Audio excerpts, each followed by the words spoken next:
Well, after this episode, there's absolutely no way that the Rayburn's gonna be able to keep this secret hidden any longer.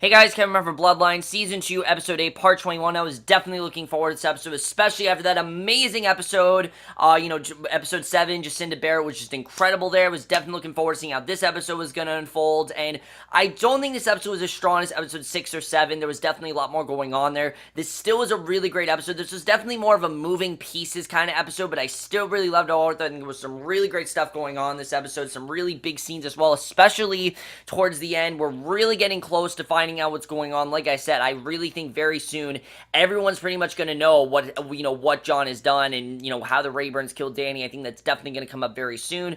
But let's just get into this episode. Now, obviously, the thing I was most looking forward to, we start off right where we left off in the last episode. As we know, Diana now knows that John killed Danny without him actually telling her. She could just kind of tell by the way he was talking, and I think it's a really very astute way for Diana to barely be in this episode, actually. She's not really in this episode, and I think it was honestly a very intentional choice, mainly because Diana's not really a part of this story anymore. Diana now knows what's going on, and what's she doing? She's running away from it. She doesn't want to be a part of this anymore, and it's a great way to start with John and Diana coming home, and none of them are speaking to each other. They're not talking about what's going on. They don't want to, I think John wants to talk about it, but Diana has no interest in talking about this whatsoever. She just walks away, and she really has no interest in talking about what's going on. Again, Jacinda Barrett, just in that scene, you can just really tell what she's going through. You can really tell why she feels this way, and I absolutely love the way that scene was done. Really great way to start off, but again, that's the only scene we get with Diana in this episode, which I think was a good choice, because we had so much Diana in the last episode.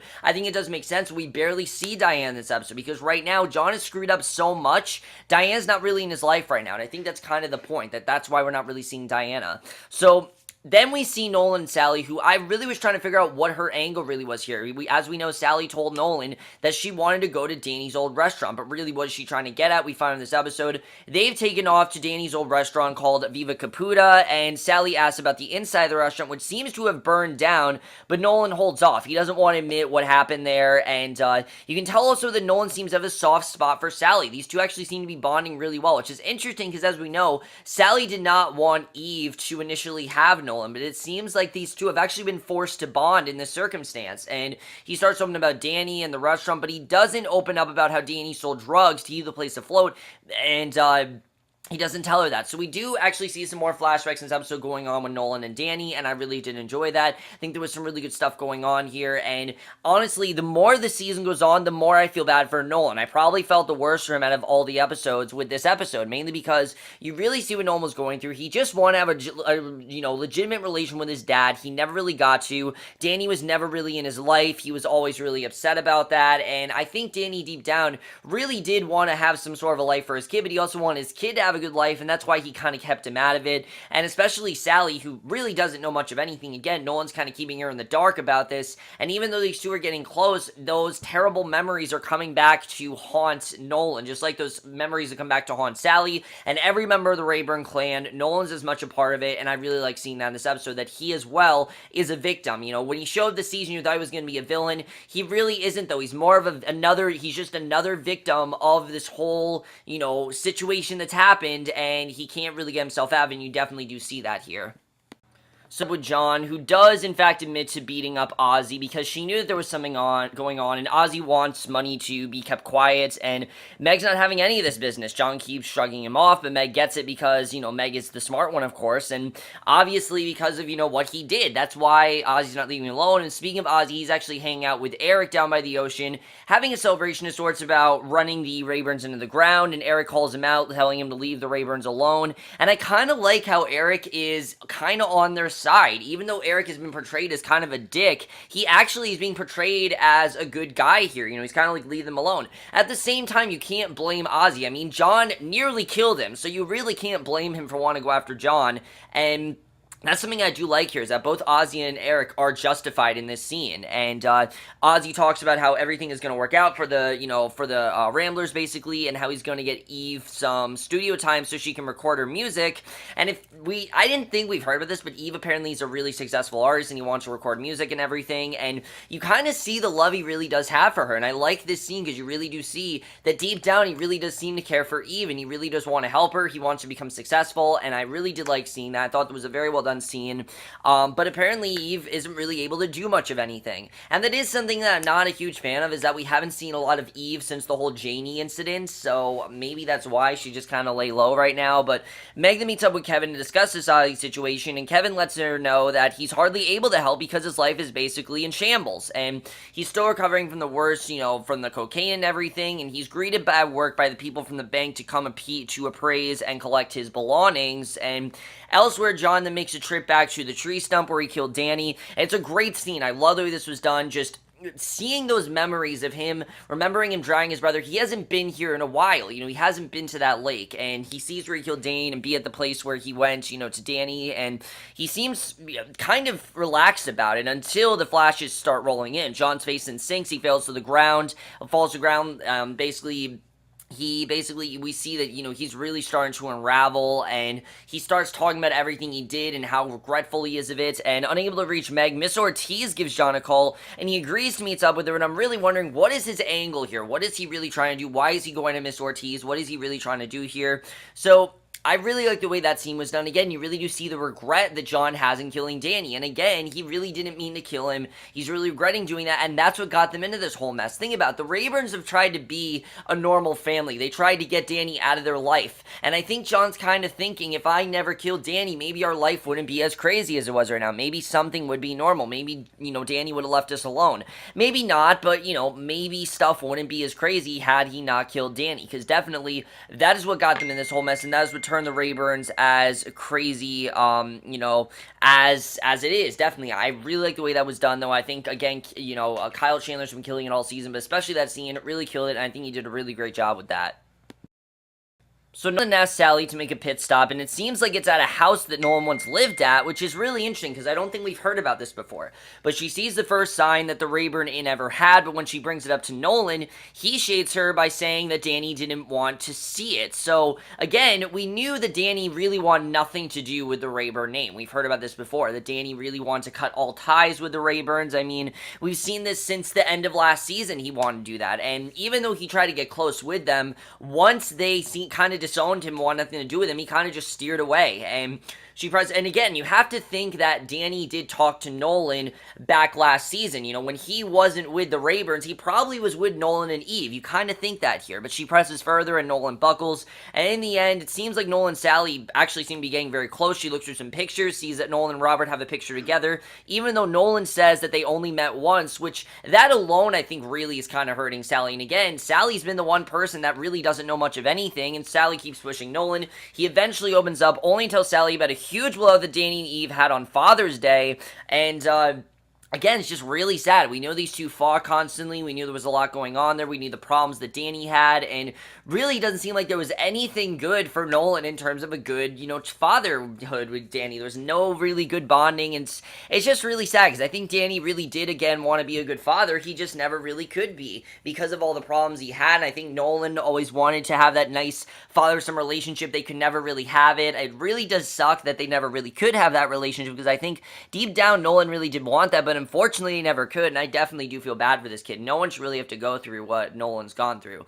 So, Meg and Gilbert then meet up to exchange donor funds, and the more he donates, the more it seems that Gilbert is quietly steering the course of John's campaign via Meg, which is interesting, because Meg's supposed to be his campaign manager, well, unofficially. I mean, John never gave her the position, but she's kind of just gone ahead and do that, but basically, Meg then pitches Kevin's boat shop over to Gilbert in case he knows any investors, and this really doesn't seem to be going well. I don't really think this is going to go well, but, you you have to think that really especially after what Kevin did, but Kevin does his best to turn misfortune around, decides to chase down Garnet to see if he'd be interested in investing in Kevin's business now that he has a business plan, and Garnet agrees to sit down with Kevin, but with a twist. He doesn't want to partner with Kevin. He just wants to buy his land and boatyard outright. So Kevin obviously is not a fan of this, but it's understandable. I mean, after the slip up that Kevin had, it's a pretty big step up. I mean, definitely, especially it's going to take Kevin a lot to be able to prove himself that he has gotten over his addiction, that he no longer is as crazy as he once was, and that he can in fact be trusting again, because I think it's going to take a lot to do that, and a lot of people are not going to trust Kevin until he shows that really he can be trusted. He really did slip up. I know he knows it's a big deal, but I think Kevin really thinks that he'll be able to turn things around. I don't really think he's going to be able to, and I think that's something that we're really seeing here, is that even though it seems that Kevin is getting better, I really do think something is going to happen with Kevin again, especially now we're getting close to season finale. I really do feel there's going to be some sort of mishap that comes along and ends up ruining this entire thing. We'll have to see what happens with that. That's going to be really interesting. And definitely Kevin, not that I haven't really felt bad for him, because I have, but I will say I really don't feel much sympathy for him. I don't really feel like him just turning around. I don't feel that's actually true. I feel like he's just wants people to think he's turned around, when really he is going to slip up again. He is still addicted, and I definitely think that slip up is definitely going to come very soon. It's going to pretty much fuck up everything when it does happen. So Miss Ortiz then meets John at the church, which is clearly we see, again, her favorite hangout place, because everyone seems to meet her at the church, and she tells John about Meg reaching out to him and how she confirmed her story, but she wants the job finished. She wants Marco exposed for the deal he made with Aguirre, because no one seems to know about that, but Marco's over at the office busy looking up Alec, and again, I don't know why Marco's doing this. It's really weird that he's grown obsessed with Alec and everything. Now, a lot of people are saying that he does want Meg back and everything. I think that there's a big part of that, but I think it's also because of the fact that he wants to know if what Meg said was true, because every single thing, he's doing this all on his own. I think we have to remember that he's really doing this investigation on his own. John wanted him to look no further, but he's continuing because he really knows there's something more going on. So really, I don't think that Marco is bad with what he's doing. I think he is going a bit far with what he's doing, but he also feels like the John he knows isn't really there anymore, which we'll get into that in the interrogation scenes. But the best stuff in this episode definitely has to do with John and Marco, and I'll definitely talk about that. But Megan meets up with Aguirre's campaign manager to discuss debate issues, and after they agree, she takes off. She runs into Ozzy, who lets Meg know real quick that he's not afraid to tell the people everything he knows about the Red Reef Inn, and in 24 hours he's going to drop the truth, and obviously that's going to be terrible if he does that. So we then see Nolan recalls the last time he visited Danny in prison, called him out for being in prison, and you can really see Nolan, we see was a really nice kid, but they basically, Danny even tells him that he's an embarrassment to his family and to not come back to visit in prison. That pretty much kind of killed their relationship. You can definitely tell. I mean, again, this isn't trying to be a happy story. We're basically seeing the down spiraling of Danny and Nolan. We've seen some flashbacks here and there, but now I think we're really starting to see why things turn out so badly for Nolan, why Nolan never references Danny, why Nolan, thinks doesn't know much about Danny, because Danny really, the more he continued further into this addiction, the more he did, doing all the bad shit that he did, he never really got to connect with his son. He never got to have those moments with him, and even though he tried, it was just, he was too far gone, it was too late, and there really was nothing that Nolan could do about it, which really does suck, and I also really did feel bad for Nolan in this circumstance because of what happened to him.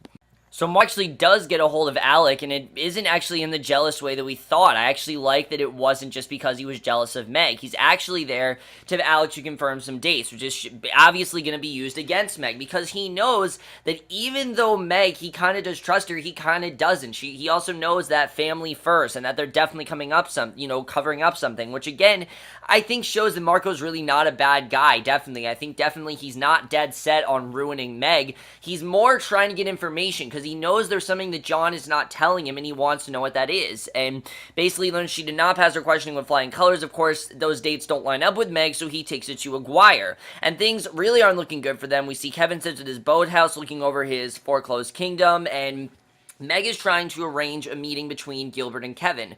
Feeling pretty solid about their friendship, basically, Meg then goes back to Gilbert and asks advice on what to do with Ozzy, because obviously, Ozzy's really bothering the entire family. She has no idea what to do with him. He's out, he's, dead set on revenge, and Gilbert recommends that they throw money at him, and if that doesn't work, just take care of him.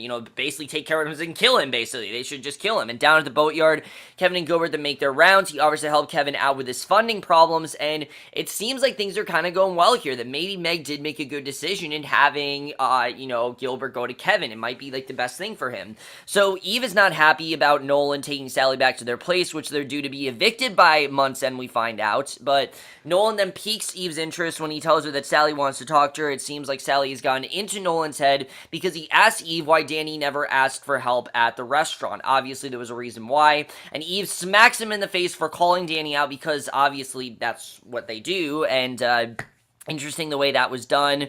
The fact that she's not really telling him what's going on there. I mean, it's clear that she doesn't really want him to know what's going on, which is interesting. So Janie then goes down the station, and I love the scene with Janie. We haven't seen Janie since the whole fallout in episode 6 and everything. Well, we did see her in episode 7, but we haven't seen Janie, we obviously saw John take that seahorse necklace, and she finally admits to John that Danny did not have any intention of hurting her. She feels that way, at least. That Danny, when he gave her that necklace, that is what set John off, as we know. That necklace is what set him off, because that was a necklace that was given to Sarah. He put it on Janie. He thought that Danny was going to possibly kill Janie, and I like that Janie said, look, Danny had no intention of hurting me, but John doesn't really want to hear that. John pretty much, I think kind of knows that, but he doesn't want to hear that, because if he hears that, that is his reasoning for killing Danny, because other than that, he has no other reasoning for killing Danny other than, I didn't mean to do that. Really, that's his only reason to do that, because John really is a good guy, if you think about it, but now he's not really a good guy because of what he's done. The grief has loomed over him. He doesn't know what to do about it anymore, and he just feels so the guilt has loomed over him. He doesn't really know what to do about it anymore, and he just feels so regretful of it. The regrets are really starting to come in. I really like seeing that here. But Janie is unfortunately interrupted by Marco, who I love the way he handled this, because you can tell, obviously, that Marco, something is just not going together. He knows that there's something else going on, and he's back to asking John more questions. He says that they just want to pinpoint exactly where Danny was before he was killed, because that's really important. They need to know where he was before he was killed, what was going to happen there, and he tells John he wants to start at the very beginning, which, basically, he wants to make a resolution to Danny's case. He wants to close this case. He needs these answers, and that is what he's set on doing. He's going to make sure that this case is officially closed and not, kept open, because he wants this to be closed for once. And he basically paints the story for John to spit back at him. He pretty much kind of knows what's going on. I like seeing that. Marco just comes out with it and admits that he thinks the Rayburns helped cover up the Red Reef in murder, which obviously is not true. He kind of knows what's going on. He kind of doesn't, because we know there was no Red Reef in murder. John's just making them think that, and John just sits there, doesn't say a word, because again, he doesn't want to admit that he had a hand in doing this. And even Nolan then venture back to Sally's for dinner. Sally immediately jumps with the apology, which Eve knocks down. And again, Eve has a lot of animosity towards Sally right now, obviously because of what Sally did to Janie and everything, and also that Eve was the one that got them into this mess. I like that Sally does in fact apologize, because now she knows what they went through. She knows that Eve doesn't have bad intentions. She thought that Eve just wanted money, and it's clear that that's not all that Eve wants. Surprisingly, it's actually Nolan who defends Sally and tells Eve to listen to her. It actually seems that Nolan's not really liking Eve right now, and Sally proposes that they start over together and offers for her and Nolan to stay at the inn. And it's interesting because Eve, as we know, is really just not, really is not liked by the family right now, and she's kind of a reason why this all happened. But Nolan only knows, basically he says that her heart's in the right place, and I thought that was definitely very interesting. So Meg then beats Ozzy back to his hotel room. Such a good scene. I love the way this was done. She beats him back to his hotel room, offers him this big wad of cash, literally all of this cash, tells him that no one is going to believe his story, and she tells him that powerful people want John to win the campaign, and if he doesn't disappear, things could get real ugly real fast, and obviously, she's going to make sure that John has a hand in winning. And meanwhile, a man in a car watches that whole exchange happen. Who this man is, we don't know. I don't think we've seen him before, but who the fuck is this man? Why is he watching them? Why is he there? What's his agenda? I don't think we've ever seen this guy before. Who he is, that's something I'm definitely interested in seeing. But back in the interrogation room, Marco just keeps pushing, and he finally finally gets John forward, says that sounds like Marco's insinuating that he helped Danny get away with murder, and he doubles down real hard. He calls Marco out for covering up when Aguirre beat his wife, and it's really intense, definitely. I mean, John points really, I get what he's trying to say here, but I really like the way the scene was done with John and Marco, because constantly we're cutting back to something, going back to John and Marco in the interrogation room, and these scenes in the interrogation room, they're very interesting to watch, and there are many things I really love about these scenes here.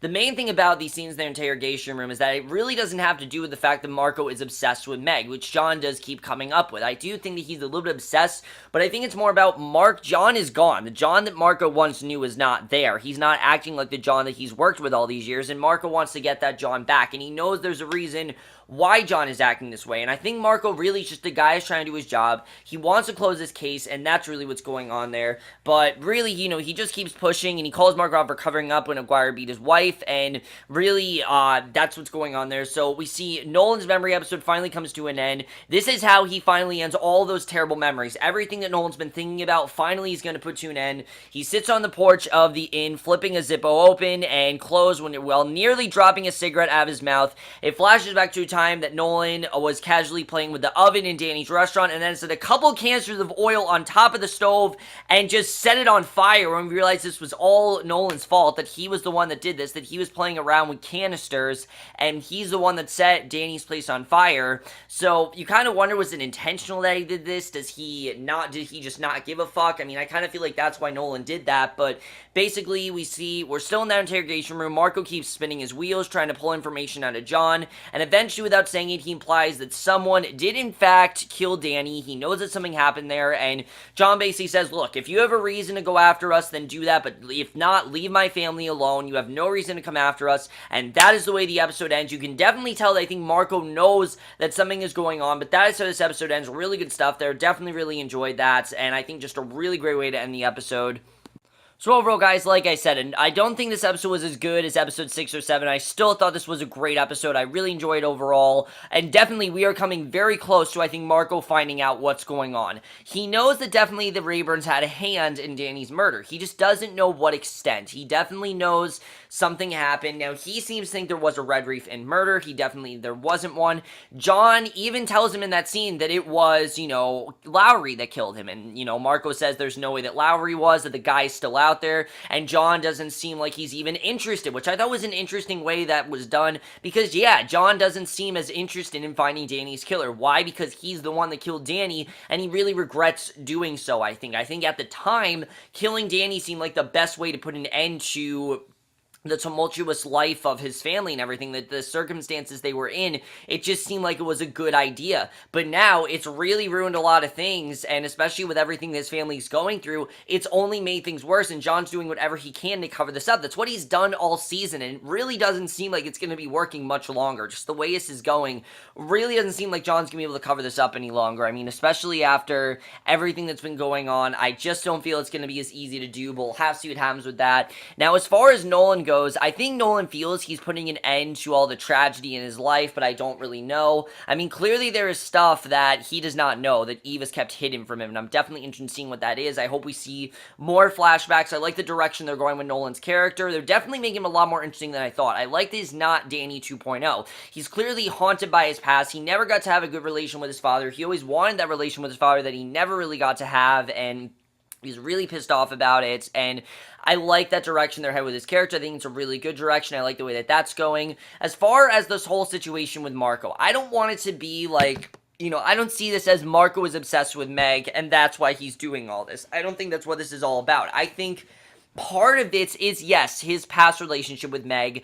That was his way of getting information out of her, because he knows that Meg is one of the most accessible, and stable members of the Rayburn family. She knows a lot, but she's very low-key about it. She's one of the only ones that hasn't really reacted much. She did have a drinking problem, but that kind of went away, and now she's kind of just trying to cover things up, and she's been very good about that. But now it doesn't seem like it's really working anymore. I mean, how long can you cover something up? I think that really is what this is playing into. How long are you going to be able to cover things up? And especially Ozzy, who she thinks she's going to get out of their life. We don't really know who that man is, what's going on, and what Gilbert's agenda really is. Because as we know, Gilbert said, look, you want Ozzy gone, I'll do something about it. But who is that man watching Meg and Ozzy? What is going on there? Who is this man? Why should we be worried about him? Well, what's really going on there? Is he working for Gilbert possibly? I don't really know. I mean, this could be maybe Gilbert's hitman that he hired to do something about Ozzy. I mean, we don't know. Gilbert seems to have a lot of guys, so we don't really know what's going on there. That could be really interesting as to what's happening there. Definitely that's going to be interesting. I like seeing Janie stand up to John, say, look, Danny's not a bad guy. He never meant to hurt me or anything. He actually, just gave me the necklace and everything, because, yeah, when you think about it, he didn't really mean to do anything bad to Janie. He just gave her a necklace, and that was that. That's kind of just how she sees it. But John knows there's a lot more to it, and I like seeing that. I think that definitely is very interesting. The way that that's going down, I really do enjoy. Definitely, I think that's very well done. And then I guess the only other thing to talk about is Kevin and Gilbert. How's this also going to go? This whole transaction they have, we don't really know what's going to happen there. I mean, we know that Kevin seems to think he's stabilized himself. I just don't really believe it. I feel there's a lot more going on there. I feel that Kevin clearly hasn't stabilized himself. I think definitely that side of him is going to come out at some point. Definitely, I think that he's going to get back into that addiction. I don't know how, but definitely I think he's going to. And then I think the only thing to talk about is Diana and John. Their relationship, as we saw, they had that one quick scene in the beginning, and then they just weren't talking. So we don't really know what's going to happen there. We know they had that one quick scene. But after that, really, what's going to happen, I don't really know. That's going to be really interesting to see how that all unfolds. But overall, guys, really great stuff. Absolutely love this episode. Amazing stuff overall.